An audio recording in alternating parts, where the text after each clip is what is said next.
Hello everyone, this is Olieves, and this will be the reading of The Language of Childhood Friends by SeeJayitsWinter. Summary. Bakugou, Katsuki, and Midoriya Izuku were very bored, very smart children, and now that they are older, they are making it everyone's problem. Or, Bakugou and Midoriya made a secret language when they were children, and now use it as teenagers, and the one time Class 1A witnesses the two talking. Chapter 1. This is how we talk shit. Communicate. It wasn't actually Katsuki or Izuku who came up with the idea of a secret language, but rather a friend they used to hang out with before they all went to school. In their 3-year-old minds, it was a cool spy language, when in actuality it was just calling playground equipment by different names.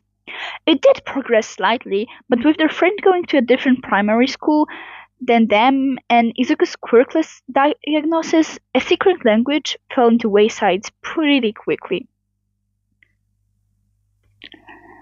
However, Inko and Mitsuki were still close friends despite their sons not talking, and often had catch-ups in each other's houses, during which their boys were left to entertain themselves, as their mothers, wrongly, let's be honest, assumed that at 8 they were old enough to keep themselves busy for a few hours without causing too much chaos. Katsuki didn't deal well with silence, as his longest, maybe, friend, Deku would say that Katsuki didn't deal well, full stop, but that's a different conversation for another day, perhaps. After a few catch-ups spent in silence in the living room of whichever family was hosting, he had reached his limit. It had been a passing comment about the stupid names they had for the swings, and suddenly they were working to get the dead language revived, but better and more complex. These conversations were the only times they could talk without starting an argument.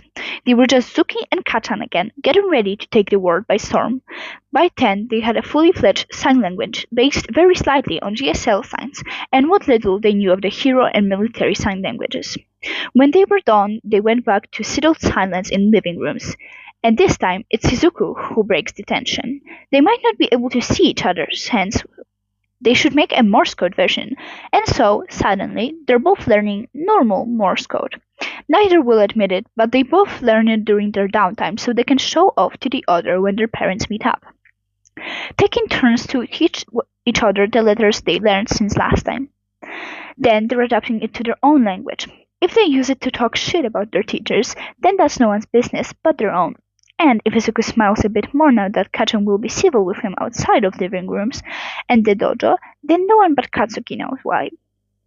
Finally, in the year before they both try for UA, they make a vocal element. Essentially, it's just more chorus with tongue clicks, but they use a short hum as a question mark and a low-pitched whistle for an exclamation mark, with a short high-pitched whistle before a sentence to show it as a warning or of importance.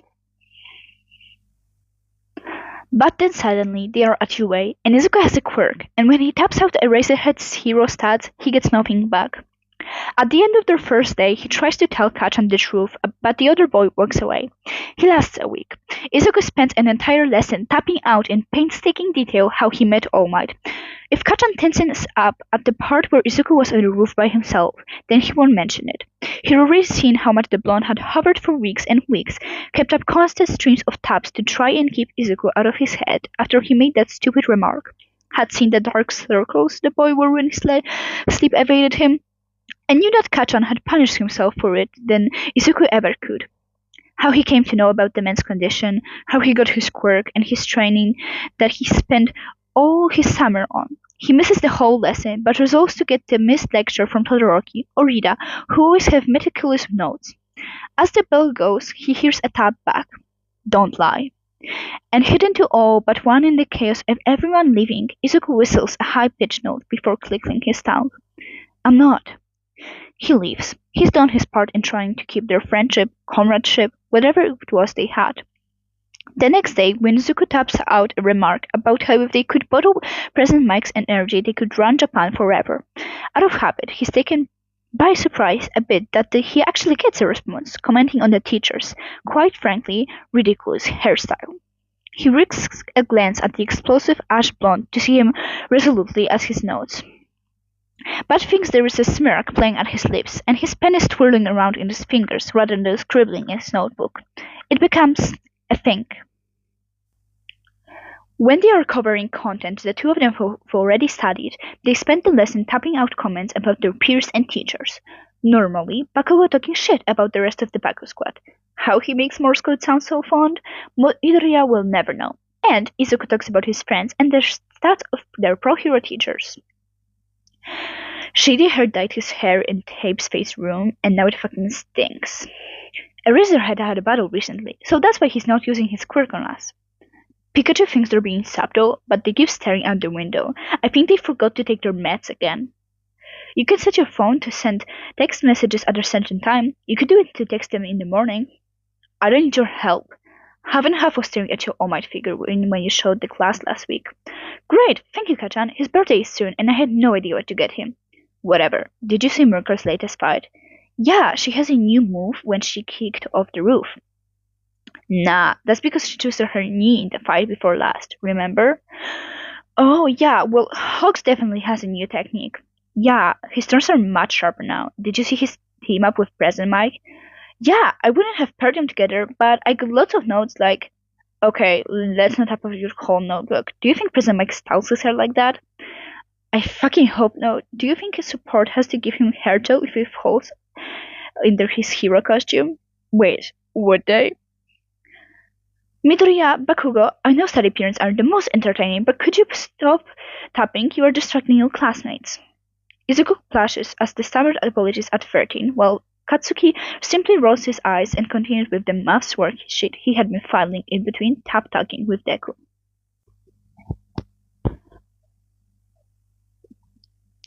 Chapter 2: Secret Languages, Shopping, and Spices. Living in dorms was certainly an experience. Everyone had to get used to sharing their space and their food. You could write your name on your food, but someone was bound to miss it and eat it anyway. Shopping was even more of an experience. Most people shopped just for themselves, but sometimes, if the class decided to have a class dinner, two people would be randomly picked to go and get ingredients as well as a few basic stuff they all used, like tea, sugar, or any cereal they were low in. It had been a long week of hero classes, filled with practical lessons in the gym and ground beta, as well as exams in their standard lessons such as English and history. It had already been decided that to celebrate getting through the week, minus words, although even the most academic of them agreed that it had been a bit much, they were going to have a class night with dinner and Disney movies so they could watch Todoroki see them for the first time. Saturday morning came, and when everyone was up, Denki pulled two names from a small box in the kitchen. Kachan and Midoriya. Woo, boy, I hope the shop survives. Hanta and Todoroki both snorted into their cereal, while the rest of class 1A sweat dropped at the idea of the two childhood friends having to shop together. For fuck's sakes, Pikachu, that's not my name. Well, that's what the paper says, man, so... Denki shrugged as he put the papers into the discarded box so the two wouldn't get pulled out again before everyone had to do a group shop. Katsuki grabbed his paper, scowling at the handwriting. Which one of you extras fucking wrote this? He pointedly ignored Ida's lecture on unhero-like language, glaring around the room. The handwriting didn't belong to the nerd, or one of his idiots, meaning Katsuki had no idea who it could belong to. Meet you by the gate in 20 minutes, Kachan? Yeah, whatever, nerd. Who wrote this? Ichiro plucked the paper out of his hand. Come on, man, just leave it. It was probably Mido. Katsuki said nothing, unwilling to admit, even to his friends, that he still recognized Midoriya's handwriting despite it changing as they both grew up and apart. He huffed as everyone else left the kitchen. Better get ready, Kachan. You! Bakugou glared at the peppermint hair as it disappeared up the stairs. Thankfully, the shops weren't exactly busy first thing on a Saturday morning, so both the teens were hoping that this would be an in-and-out trip. Bakugou folded their list in half before leaping down the seam.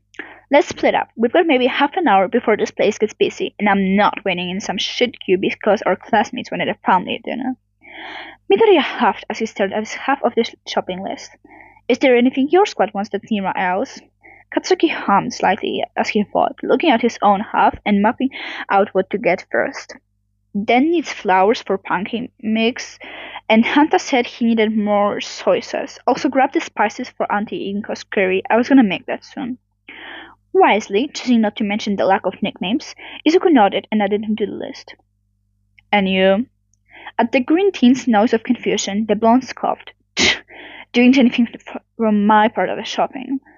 Oh, Todoroki had the last of Uraraka's soba noodles, so damn, if you pass by the sweets aisle, Todoroki ran out of yesterday of his, so that would be good. With that, the two split up, each armed with a list and their trollers, to get everything before the shop filled with loud children and grumpy adults doing their weekly shopping. Izuku had pretty much done his half when he swung around the next aisle to get Hanta's soy sauce. Before looking at the selection, realizing he had no idea what to get, the idea of turning round to find his friend have to come all the way back was incredibly unappealing. But the shop was still relatively quiet, so perhaps Izuku cocked his head to the side before clicking his tongue and humming at the end. What brand do I get for Zero? He figured it was just loud enough for Kachan to hear, unless the other boy was somehow still right at the front of the store. Doesn't matter, just get the shop's own brand. The one for all users scanned the shelves before picking up at his item and continuing his shopping. It wasn't long after Izuku had asked after Hanta that Katsuki realized he too would have to use their language, for shopping of all things. Red Eyes scanned the shelves once more to make sure he hadn't missed what he was looking for, but nope, still sold out. The sweets aren't here. Should I get something else? He rolled his eyes, annoyed that the realization that he actually wanted to get something for the peppermint teen, as he did see them as friends. Fuck, he was never letting Todoroki know he was right about that. He was broken out of thought when he heard a series of clicks, some of them from a couple aisles down from where he was. At fruit pastels if they have them. The ash blonde grabbed what he needed, and at seeing a crowd enter the store, gabbled his pace. It was only on their way back to the dorms that Izuku realized that he had never told Kachan what Todoroki would normally have, so how would the blonde know what to look for? Oh my god, Shota's right. They are friends. Izuku stifled a laugh as they walked through US gates, holding that information to use against his childhood friends when he needed blackmailed. Look, Kachan, you do emotions. After everything, he out of all people had the right to tease the explosive blonde. He would take full advantage of that. Oh yes, pancakes tomorrow, Baku Squad. Thanks, Kachan. Denki beamed at his friend as he helped put everything away. Thank you, Midoriya. Oh, no problem, Todoroki. Izuku turned in time to see Todoroki squirt the bag of fruit pastels into his hoodie pocket, like he thought someone might steal them. Although, from what he knew of the teen's upbringing, that might be more accurate than he liked. This is a lot of spice. Oh, right, it's from my mom's curry recipe. Izuku passed a bag to Tokiyami for him and Dark Shadow to sort through. It's gonna be pretty mild, unfortunately, because they didn't have everything. Mild? The green-eyed boy turned into a concerned-looking Uraraka, who was looking at the spices in question. Yeah, but Kachan's still going to make it, even though we don't have everything.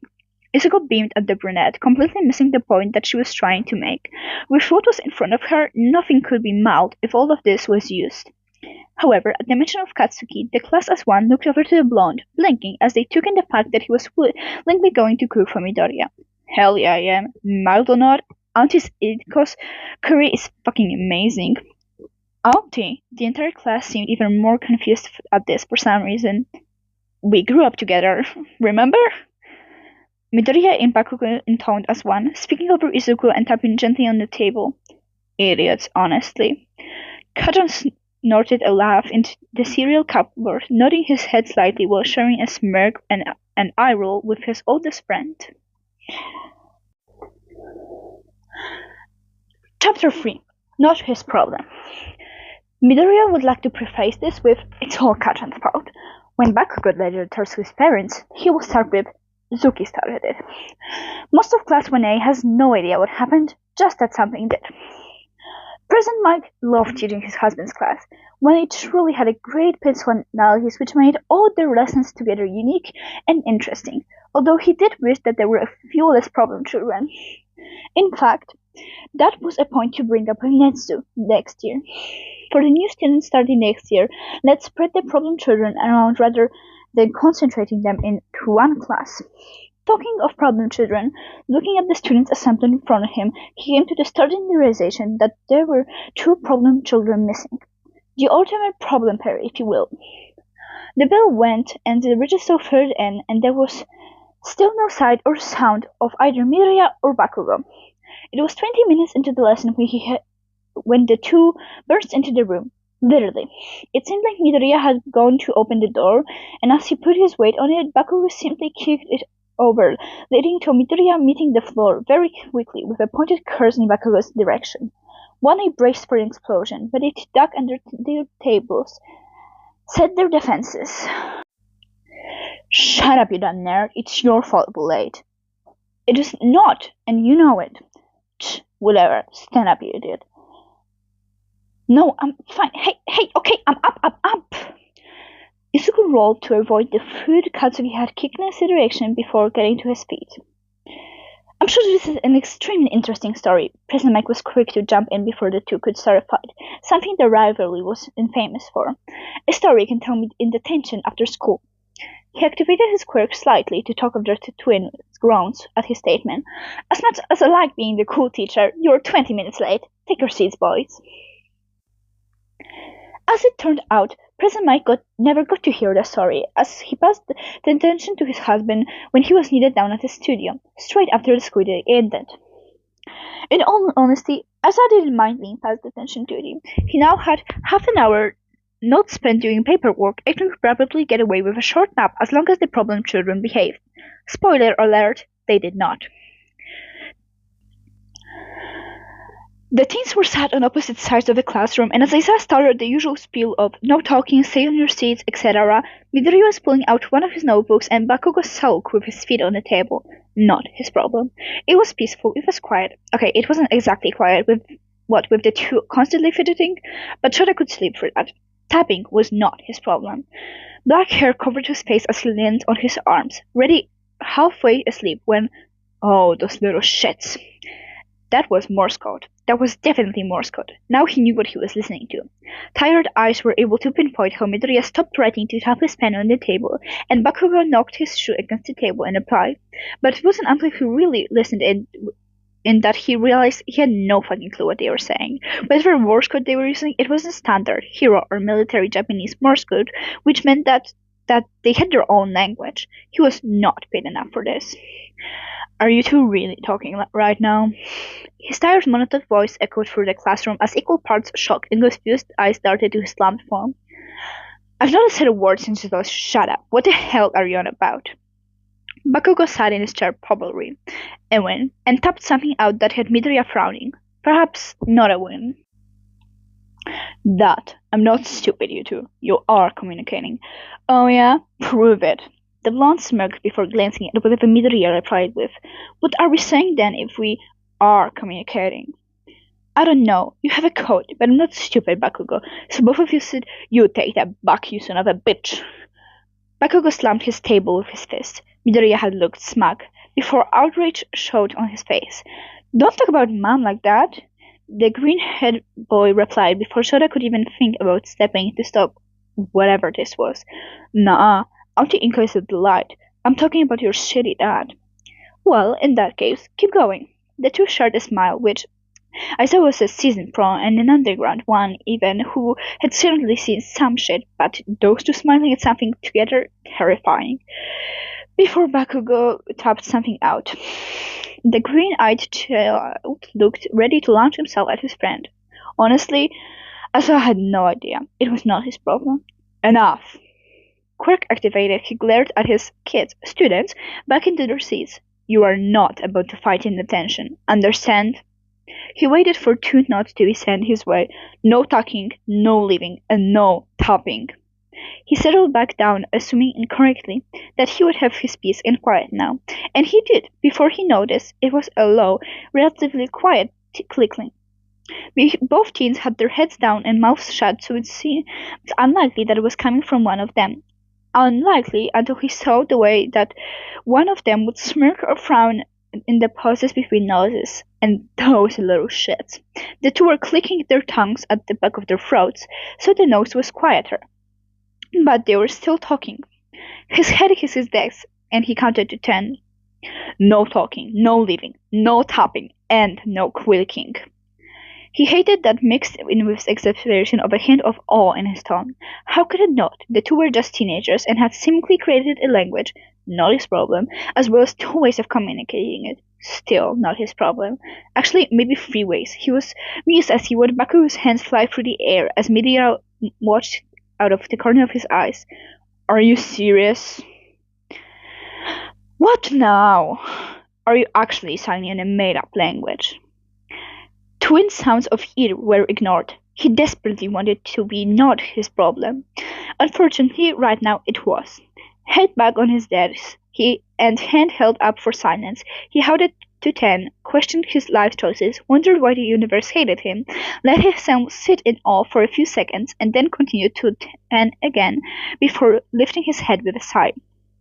No talking in any language, no leaving, no tapping in any language, no clicking in any language, and no signing in any language.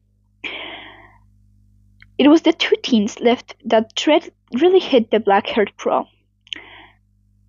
Oh God, how many times had he caught the two tapping? How many times had heard other teachers complaining of a long, infrequent clicking sound, and how many times had he seen either of the two teens wave their hands about in what was now obvious sign language? Not his problem, not his problem, not his problem, not his problem. Wait, and I told Hisashi about this. Thank you for listening. This was chapters 1 to 3 of The Language of Childhood Friends by SeeJayitsWinter, read by Olieves. All the links will be in the comments. Thank you for listening. This was a fic of 6 chapters. The next 3 chapters will be posted in about a week or 2 weeks' time. So, yeah, see you then.